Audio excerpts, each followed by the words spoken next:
Fungal network দিয়ে, এটাকে বলা হয় WWW, wood wide web, not world wide web. এই উড ওয়াইড ওয়েব দিয়ে একটার সাথে একটা যোগাযোগ করে, অর্থাৎ ওই প্রান্তের যে উদ্ভিদটা, ওর যদি কোনো খাবারের ঘাটতি হয় তখন সে এই মাইক্রোরাইজাল নেটওয়ার্কটা সে পুষ্টি পাঠায়। এখন এই যে পুষ্টিটা পাঠাচ্ছে, পুষ্টি ব্যাহত হয় কীভাবে? আমরা যখন এই যে বনের মধ্যে পলিউশন করি, পলিথিন ফেলি, এইগুলির জন্য এই যে মাইক্রো পার্টিকেল, প্লাস্টিকের মাইক্রো পার্টিকেলগুলির জন্য এই ফাঙ্গাসটা গ্রো করতে পারে না। দেখা যায় যে ওইখানে ওই যে ওদের কমিউনিকেশনটা বন্ধ হয়ে যায়, যার জন্য দেখা যায় যে একটা উদ্ভিদ যখন কোনো কারণে বিপদগ্রস্ত হয় তখন বিশাল গহীন আমাজন ফরেস্টে যায়, আমি তো এটার ওষুধ দিয়ে ঠিক করতে পারি, তখন ওরা নিজেরাই ওদের রেমেডি ঠিক করে নিয়েছে যে ওইটা ওইখানে ওদের মেসেজ পাঠায় না, বা ওদের যে কেমিক্যাল সিগন্যাল পাঠায় ওটাকে ঠিক করে।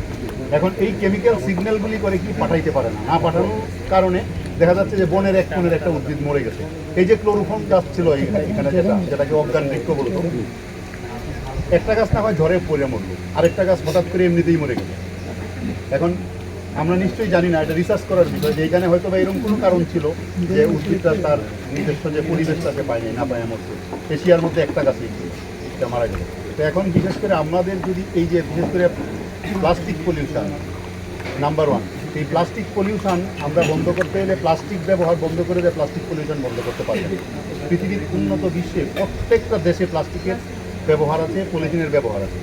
ব্যবহার পরবর্তী ব্যবহারটা হচ্ছে গুরুত্বপূর্ণ, অর্থাৎ আপনি এটাকে কোথায় ফেলছেন, কোথায় রাখছেন, এটাকে রিসাইক্লিং করছেন কিনা, যত্র ফেলছেন কিনা, ওই যে চিপসের প্যাকেট, এই বিষয়টা গুরুত্বপূর্ণ। আমরা পলিথিন ইউজ করব, কিন্তু পলিথিনটাকে ইউজ করার পর কোথায় ফেলবো, এটা হচ্ছে গুরুত্বপূর্ণ বিষয়।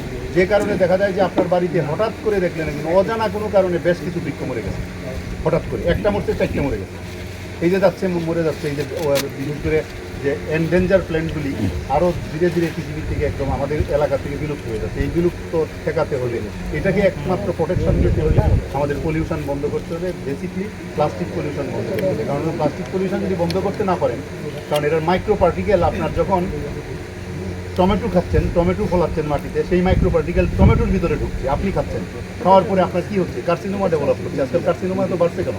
আপনি রাস্তায় হাঁটেন, দেখেন কার্সিনোমা মানুষ প্রচুর এখন ধীরে ধীরে বাড়তেছে, বিভিন্ন রকমের অসুখ বিসুখ বাড়তেছে, ইনফার্টিলিটি বাড়ছে, প্রচুর ইনফার্টিলিটি বাড়ছে আমাদের দেশে।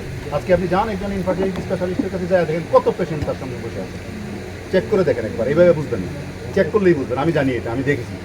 কারণ কি? কারণ হচ্ছে একটাই, এই মাইক্রোপ্লাস্টিক। এবং মাইক্রোপ্লাস্টিকের কারণে বিভিন্ন রকমের disease, liver disease, blood disease, আমাদের কার্সিনোজেনিক সেলের গ্রোথ হচ্ছে, এগুলো হচ্ছে। সো দ্যাট আমাদের নিজের স্বার্থে আমাদের এই যে পলিথিনের ব্যবহার করতে হবে, কিন্তু প্রপারলি। এই জায়গাটা